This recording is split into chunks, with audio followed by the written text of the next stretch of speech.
Nakikita niyo yung mga kalakbay na bundok? Parang ulan na ata, mga kalakbay, oh. Dito na tayo. Medyo pakyat-akyat na, mga kalakbay. Nakasigunda lang tayo, mga kalakbay, sigunda. So, yun mga kalakbay. So, nandito tayo ngayon. Ayun, oh. So, ito na yung lugar na pinuntahan natin. Sa lugar kung saan hindi ko alam. So, may pupuntahan tayo. Pupunta tayo doon. Sana hindi umulan. Nakikita nyo naman yung kaulapan. Pupuntahan natin yung may mga bundok dito na meron sila. Kiyatin natin yun. So, sana, sabi ko nga kanina, sana hindi umulan. So, yun mga kalakbay. Let's go. So, ayun nga mga kalakbay, di ba itong phone holder is nandito siya noon. Kasi kaya nga nilipat natin. Kasi di natin makita dun sa unahan. So, binaba natin ng konti para makita naman natin sa video. Di ba? Para astig naman yung ating paglalakbay. So, dito nga pala mga kalakbay, ayos naman yung mga daan nila dito. Walang problema. Simento, nakasimento talaga yung daan dito kahit paano to, kahit pauma. So, yun nga mga kalakbay, medyo malayo-layo yung pupuntahan natin. Kaya, ilang minuto din yung bago natin makarating yung ating pupuntahan. Nakikita nyo yung mga kalakbay na bundok? Yun, doon tayo pupunta na yung bundok na yan. Aakyat tayo dyan. Ayun nga, kung napapansin ninyo, meron tayong mga nakakasalubong o may nauna sa atin na mga habal-habal. Kasi mostly ditong ginagamit mga kalakbay, mga habal-habal. Mga motor na habal-habal. Mga matitinding umakyat sa bundok. Parang ulan na ata, mga kalakbay, oh. Kapal na ulap. Pero sana hindi umulan. Para goods yung biyahe natin. So yun nga mga kalakbay, nandito na tayo. So hindi pa ito, liliko pa lang tayo dito. Dito tayo papasok. Kasi dito yung daan, papunta doon. Ito yung daan papunta doon. Dito na tayo, medyo pakyat-akyat na mga kalakbay.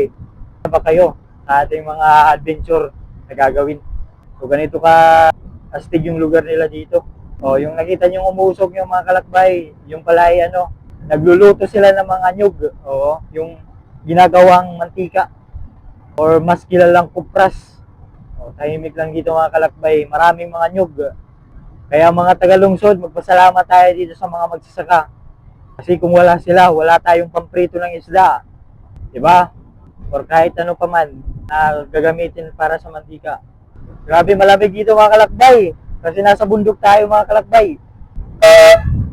Kaya mga kalakbay, oh. Kaya mga kalakbay, habal-habal yung gamit nila dito. Tumawa pa si nanay. Grabe talaga. Pakyat na tayo. Pinauna natin sila mga kalakbay para makag-video tayo ng maayos.